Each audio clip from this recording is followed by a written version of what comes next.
Самые актуальные новости вторника. В эфире телеканала «Милет» информационная программа «Хаберлер». В студии Нариман Тарсинова. Здравствуйте. Смотрите в нашем выпуске.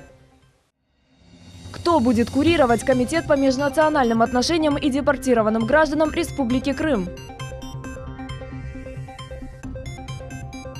Старейшины крымско-татарского народа встретились с Зауром Смирновым. Крымско-татарская футбольная команда «Хазылташ» провела очередной матч. Первые заморозки в Крыму. О самом интересном расскажут наши корреспонденты.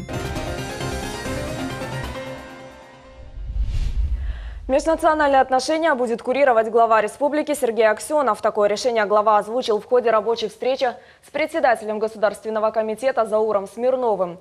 Подробности встречи в следующем сюжете.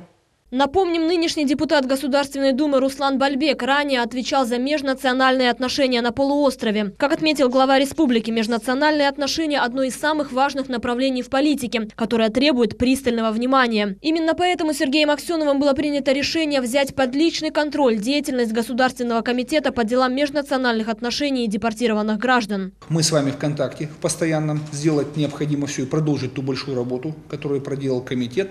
И Руслан Смилович, который проделал как куратор непосредственно этого направления, продолжит всю работу. Мир, межнациональное согласие – это основа нашей политики. Межнациональное уважение друг к другу. И все, кто на этом поле собирается паразитировать, я могу сказать, в моем лице, будут иметь оппонента, причем очень агрессивного. Как на сегодняшний день обстоят дела? В свою очередь, председатель Госкомнадзора Заур Смирнов сообщил, что на сегодняшний день реализация указа президента о реабилитации выполняется полным ходом. На мероприятия, которые проводятся в соответствии с указом, уже использовано более 400 миллионов рублей. За короткий срок проведено более 200 мероприятий по укреплению межнационального согласия на полуострове. Эта работа будет продолжена и в будущем. Сегодня мы уже имеем школу, которая заканчивается строительством. Сегодня полным ходом ведется строительство соборной мечети. Сегодня решается земельный вопрос. Мы уже из реестра, который обеспечивает наделение землей граждан, обеспечили почти 3500 таковых. И здесь власть выполняет свои обещания. Будем этой работой системно заниматься. И далее мы сегодня занимаемся выкупом жилья на территории муниципальных образований. По нашим планам мы порядка 100 семей обеспечим жильем. Также оказываем адресную социальную помощь на завершение строительства застройщикам. У нас 24 миллиона в этом году, и мы в принципе сохранили в проекте бюджета аналогичные показатели на следующий год. Сейчас полностью несем за это ответственность и уверен, что вместе с муниципальными образованиями эти задачи выполним. Также у нас сегодня на территории республики действует порядка 85 национально-культурных автономий, обществ. У нас сегодня обеспечены полностью равные права и возможности в реализации религиозных прав. Мы сегодня также с нетерпением ждем окончания строительства собора Александра Невского. Мы недавно открывали вместе с муфтием и с митрополитом, с владыкой Лазарем, мечеть в городе Симферополе, Сейд-Ситар Джами. Это также очень знаковое было событие, поскольку представители всех конфессий пришли поздравить нашего муфтия. Поэтому очень хорошо воспринимается крымчанами сегодня выходные дни, Курбан-Байрам, Ураза-Байрам, Пасха, Троица. Глава республики Сергей Аксенов отметил, что сейчас важно изучить вопросы, которые еще не были решены ранее. Реабилитация репрессированных народов – один из основополагающих аспектов развития межнациональных отношений в Крыму. Сегодня с Русланом Смаиловичем, с Бульбеком я говорил, он готовится внести ряд законопроектов в части упрощения получения справок о реабилитации и так далее. То есть мы эту позицию всю поддерживаем, согласовываем. Соответственно, вы эту системную работу должны продолжить. По строительству мечети со стороны органов государственной власти вы продолжите ту работу, которую Руслан Смаилович продолжал, но он в том числе будет патронат осуществлять. Ну и, соответственно, совместно с вами, то есть и совместно с муфтиятом, надо обеспечивать качественное выполнение работ подрядчиками, которые работают. И возведение этого объекта, знакового для всего Симферополя, в срок установленный. Как подчеркнул Сергей Аксенов, необходима регулярная поддержка всех национально-культурных объединений Крыма. Взаимное уважение и взаимопонимание представителей всех конфессий полуострова – залог здорового общества. Левиза Сидбелялова, телеканал «Милет». Глава Республики Крым Сергей Аксенов провел очередное совещание с председателями советов и главами администрации Республики Крым в режиме видеоконференц-связи. В ходе мероприятия обсуждались вопросы приобретения жилья для детей-сирот, установки пожарных сигнализаций в общеобразовательных организациях, передачи общежитий в собственность граждан и их капитальный ремонт. Так, после доклада начальника управления контроля аппарата Совета министров Республики Крым Елены Шевцовой о необходимости монтажа пожарной сигнализации в учреждениях образования, Сергей Аксенов отметил, что вся документация по объектам будет выдана в кратчайшие сроки. Президиум общественной организации старейшин крымско-татарского народа «Намус» встретились с председателем Государственного комитета по делам межнациональных отношений депортированных граждан Зауром Смирновым.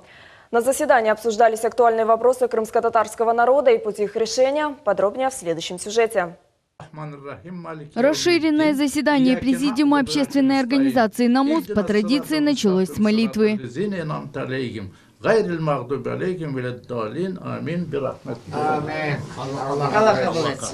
Затем перешли к обсуждению актуальных и наболевших вопросов крымско-татарского народа. Представители общественной организации старейшин подготовили ряд вопросов председателю комитета и озвучили их. Главными вопросами стали выдача удостоверений и справок реабилитированным гражданам, вопросы гражданства и получения временной прописки, возвращение топонимики, возведение памятников Амедхану Султану, создание Лиги юристов, выдача земельных участков и реконструкция ханского дворца.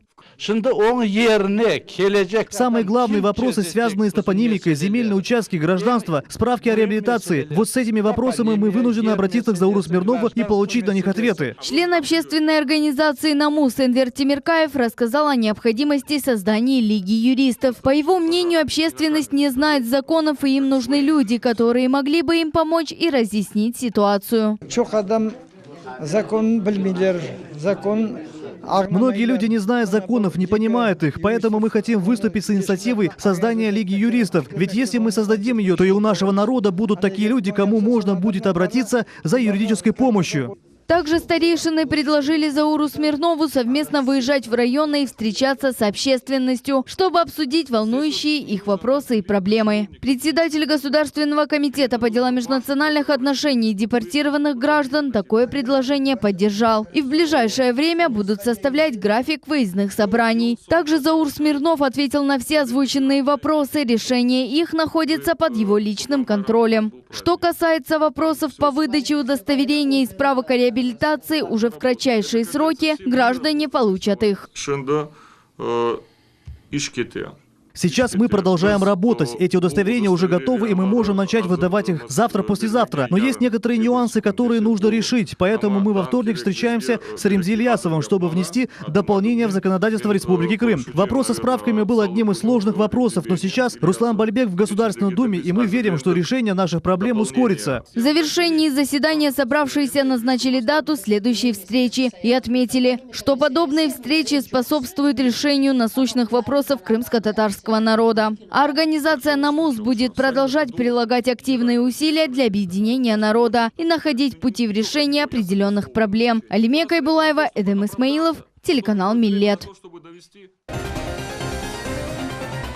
В Крыму стартовал отопительный сезон. С учетом изменений среднесуточных температур предприятиям, оказывающим услуги по теплоснабжению, поручено осуществлять подачу тепловой энергии для жилых домов, образовательных учреждений, учреждений здравоохранения и социально-культурного назначения на объекты, имеющие соответствующие акты готовности систем централизованного отопления к приему теплоносителя. Запуск тепла в Симферополе занимает от 3 до 5 дней. Длина некоторых теплотрасс 15-18 километров. Пока идет все по графику, практически все социальные объекты подключены. Работы продолжаются. В целом подготовке подверглись 14,5 тысяч домов многоквартирных в Республике Крым.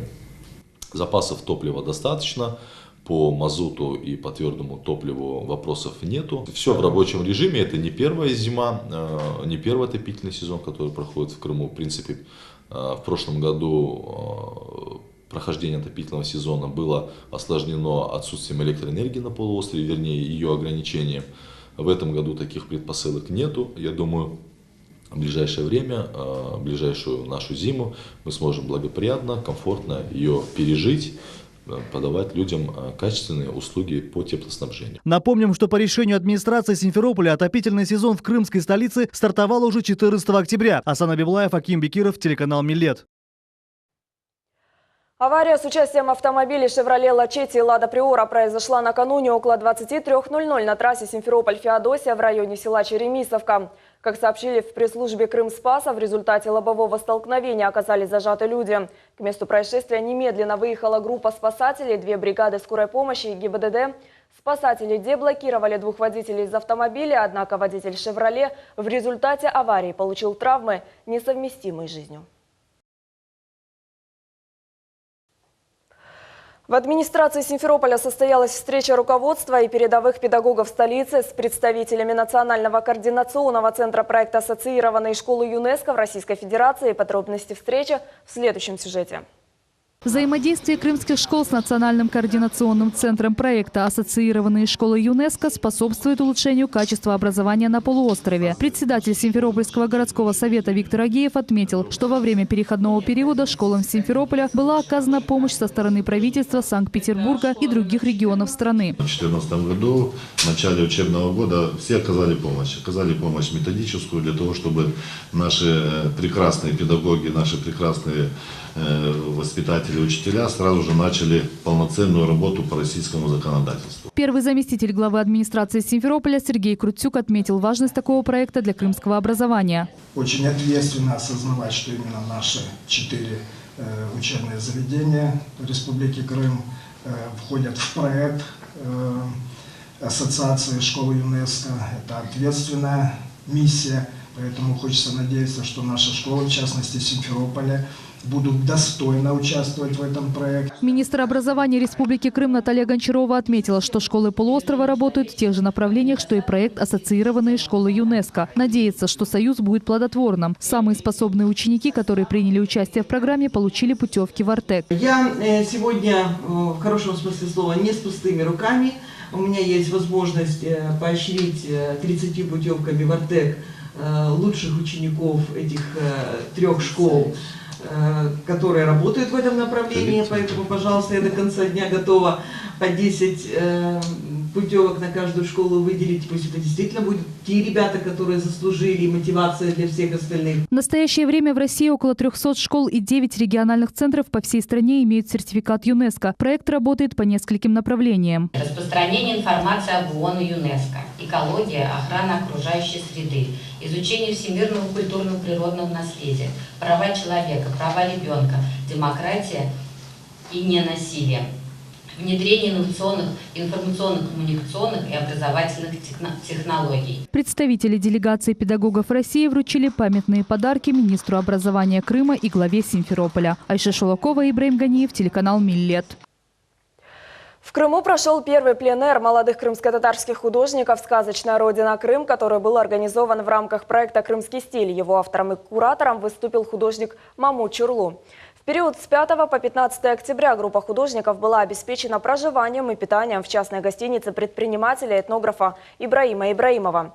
Ибраим Бей организовал и транспорт для выезда по селам Судака в целях сбора материала. Результаты пленэра были экспонированы на выставке в Судаке, где предприниматель отобрал для себя по одной картине от каждого художника в качестве оплаты за предоставленные услуги. В рамках 10-дневного пленэра группа крымско-татарских художников посетила интересные и разнообразные по своим художественным особенностям места, где молодые творцы познакомились с архитектурой и пейзажами старинных крымско-татарских сел городского округа Судака – Дачное, Веселое и Междуречье. Там они делали наброски, зарисовки и этюды для создания тематических картин. Куратор пленэра, художник Мамут Чурлу, проводил лекции и рассказывал об опыте современного искусства. Когда мы посещаем старые села, мы знакомимся с жителями этого села, крымскими татарами, которые нам сообщают информацию исторического характера, этнографического характера, который тоже влияет, значит, потом на создание этих наших работ. Во время обучения идет знакомство с опытом мировой культуры современной, с творчеством современных интересных художников. И анализируем их опыт и пытаемся применить это на практике в своих работах. Юго-восток Крыма – чистый источник вдохновения для художника, где участники пленэра, занимаясь любимым делом, дышали свежим воздухом, учились чему-то новому и осуществляли различные творческие эксперименты. Кроме того, юные таланты практиковали крымско-татарский язык. Этот пленэр дал мне возможность взглянуть по-новому на природу нашего Крыма, окунуться в эту среду. Потому что одно дело, когда ты просто наблюдаешь природу, а другое, когда ты задаешься целью, ставишь перед собой задачи, и потом это все отражается в твоем творчестве, и результат получается даже неожиданным для меня самой. Во-первых, я поближе познакомился с природой Крыма. Она как проникся в пейзаж, особенно мотивы традиционные, национальные мотивы. То, чем я интересуюсь постоянно. Еще будут продолжать, потому что здесь появились идеи, которых просто времени не позволило. Буду дальше над этим работать. Я думаю, что мы еще такой пленэр организуем с Мамутала. И вот на холстах молодых художников ожили образы традиционного Крыма. Таков итог пленэра «Сказочная родина Крым» в рамках проекта «Крымский стиль». Экспозиция произведений была представлена на выставке, в которой можно увидеть и новые полотна Мамута Чорлу. Лучшие работы будут презентованы на планируемой в феврале 2017 года в Симферополе выставке «Крым с любовью». Диляра Шевкетова, Дмитрий Низовой, телеканал Миллет. В Алуште провели 15-й всероссийский турнир по греко-римской борьбе на призы олимпийского чемпиона, двукратного чемпиона мира Рустема Казакова. Главными инициаторами и организаторами турнира выступили Министерство спорта Республики Крым, Федерация спортивной борьбы Республики Крым, руководство спортивного клуба «Барс» и лично олимпийский чемпион. Как прошел турнир, знают наши корреспонденты. Проводить турнир в Алуште на призы олимпийского чемпиона, двухкратного чемпиона мира Рустема Казакова стало доброй традицией. В этом году в турнире приняли участие 130 борцов, среди которых чемпионы Европы и мира в своих возрастных категориях, члены сборной России. Цель турнира – популяризация и развитие греко-римской борьбы как олимпийского вида спорта и пропаганда здорового образа жизни среди подрастающего поколения. Мы почему стараемся как можно чаще проводить турниры, чтобы ребятам было нашим интересно тренироваться, а потом выступать. А если он только тренируется и не выступает, и не получает ни призы, ни медали, у него интерес теряется. Поэтому мы их заинтересовываем в этом плане для того, чтобы они оставались в греко-римской борьбе. И надеемся, до 20 лет они будут тренироваться. Я уже знаю, что они курить, пить, этого уже точно не будет. Заслуженный мастер спорта СССР, борец классического стиля Рустем Казаков дважды становился чемпионом мира. Но свою главную схватку он выиграл на олимпийском ковре в Мюнхене. Буквально выгрыз золото у хозяина игр немца. Тренеры и сами борцы отмечают, Рустем Казаков – легендарный спортсмен и тренер. И поэтому данный турнир дает хорошую мотивацию спортсменам. Уровень борьбы очень высокий, так что не сказать, что турнир очень слабенький, но очень сильный. Так что мы будем здесь участвовать наши ученики, которые являются призерами России, которые могут показать здесь какой-то уровень борьбы.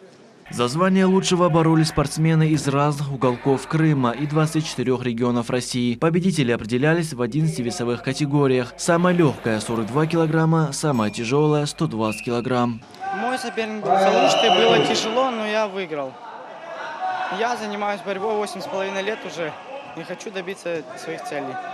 Турнир был ярким, зрелищным и напряженным. Борцы отметили, что турнир помогает повысить мастерство, так как им довелось бороться с сильными соперниками, которые уже чемпионы Европы и мира. Этот вид спорта дает мне силу, я уверен в себе, занимаюсь я им 7 лет уже. Поступил в училище недавно, уже 2 месяца там.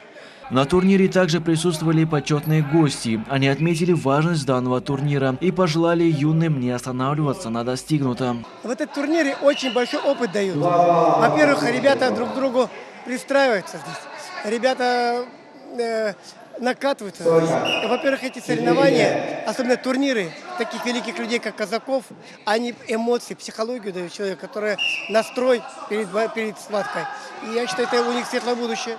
Победители турнира были награждены грамотами, медалями и денежной премией, а самые лучшие вошли в сборную России. Абдулладжи Усман, Мавили Юб, Асан Зивадинов, телеканал Миллет.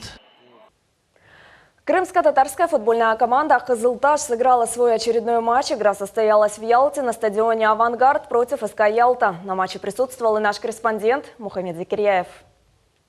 Уже в первом тайме спортивный клуб города Ялты забила 2 мяча команде «Кызылташ». Крымско-татарская команда неустанно боролась защитить свои ворота, но им этого не удавалось. По словам главного тренера ялтинского футбольного клуба, команда «Кызылташ» имеет большой потенциал. Была очень хорошая игра. Достойные 2 команды. Ребята из Кызылташа молодцы. Удачи им, прогресса. будет боеспособный коллектив. Во втором круге, я думаю, они нам дадут бой. Нам будет очень тяжело. Во втором тайме спортивный клуб «Ялта» поразила ворота Казалташа еще раз, окончательно поставив точку в матче. Конечно, сегодняшняя игра меня очень впечатлила. Мы болели за Ялту, и счет 3-0, естественно, порадовал нас как болельщиков. Уже по традиции поддержать крымско-татарскую команду собираются истинные болельщики футбола. Каждый из них верит в успех родной команды. Несмотря на разгромный счет, они продолжают верить и болеть. Наши проиграли, но я все равно за них рад. И я думаю, что на следующую игру они смогут победить. Игрок ялтинской команды Ярослав Березняк был рад победе. Он поблагодарил спонсоров и организаторов. Большое спасибо спонсорам, организаторам нашей команды. Для Ялты действительно таких турниров не хватает. У нас очень интересный чемпионат ялтинский, но для Крыма очень на уровне Крымской лиги сложно выставить в первую очередь финансовую команду, и за это огромная благодарность руководству. Матч был окончен со счетом 3-0 в пользу спортивного клуба Ялты. Но каждый игрок команды «Казалташ» верит, что впереди еще много турниров и надеются на победу. Абдуллади Усман, Мухаммед Закирьяев, Умир Мустафаев, телеканал «Миллет». Сегодня в Крыму зафиксированы первые ночные заморозки. Непредсказуемая осенняя погода. Погода бывает теплой и солнечной, а иногда бывает холодной и сырой. Наша съемочная группа узнала, чего нам ждать на этой неделе и к чему готовиться. Подробности смотрите в следующем сюжете.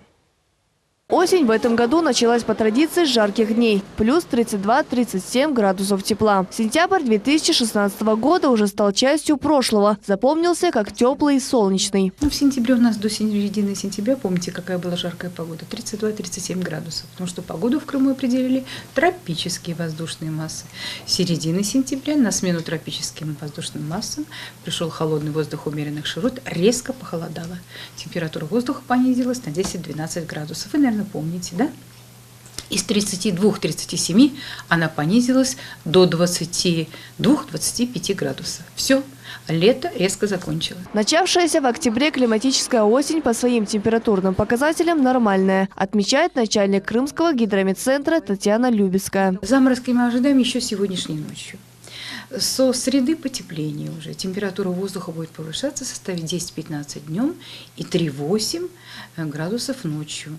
А вот сегодня, видите, как холодно. Сегодня всего 5-10 градусов тепла ожидаем, а ночью в степных и предгорных заморозках, повторяю, заморозки 0,3 градуса мороза. То есть в конце недели у нас теплеет. Преимущественно без осадков. Потому что погоду в Крыму будет определять южная периферия очень мощного скандинавского антициклона. Тем временем крымчане уже давно обновили свои гардеробы, надев теплые куртки и сапоги. Наша съемочная группа поинтересовалась у местных жителей, готовы ли они к приходу ранней зимы. О погоде я скажу, что мы приближаемся к глубокой осени. Но эта погода на пользу здоровья. Погода холодная, лучше, когда было бы теплее. Крымчане советуют, главное вести подвижный образ жизни и одеваться теплее. Одевать теплые вещи, кальсоны, свитера, шарфики обязательно. И пить много горячего чая. Им надо теплее одеваться, чтобы не болеть, не простывать. Следить за отоплением, включать отопление. Сейчас начало отопительного сезона. Всем хорошего здоровья. Нужно кушать цитрусовые, капусту, самые натуральные продукты, в которых много витамина С. Заниматься спортом, делать зарядку по утрам. Самый холодный октябрь в Крыму был в 1977 году. Тогда, 17 октября, температура воздуха составляла 6 градусов мороза. А самый теплый октябрь был в 1995 году – 30 градусов тепла. Стоит отметить, что в ближайшие 3 дня в Крыму будет ветрено. Ветер со скоростью 15-20 метров в секунду ослабнет лишь к концу недели. И от осени не спрятаться, не скрыться. Строки из некогда популярной песни как нельзя подходят к климатической ситуации этого года. Хоть и сентябрь порадовал нас теплыми солнечными деньками, октябрь уже напомнил о холодной зиме. Но, как говорится, у природы нет плохой погоды. Гульнара Каримова, Дмитрий Низовой, телеканал «Миллет». На этом наш выпуск завершается. Команда наших корреспондентов продолжает следить за новостями, так что оставайтесь с нами и будьте в курсе последних новостей. До встречи!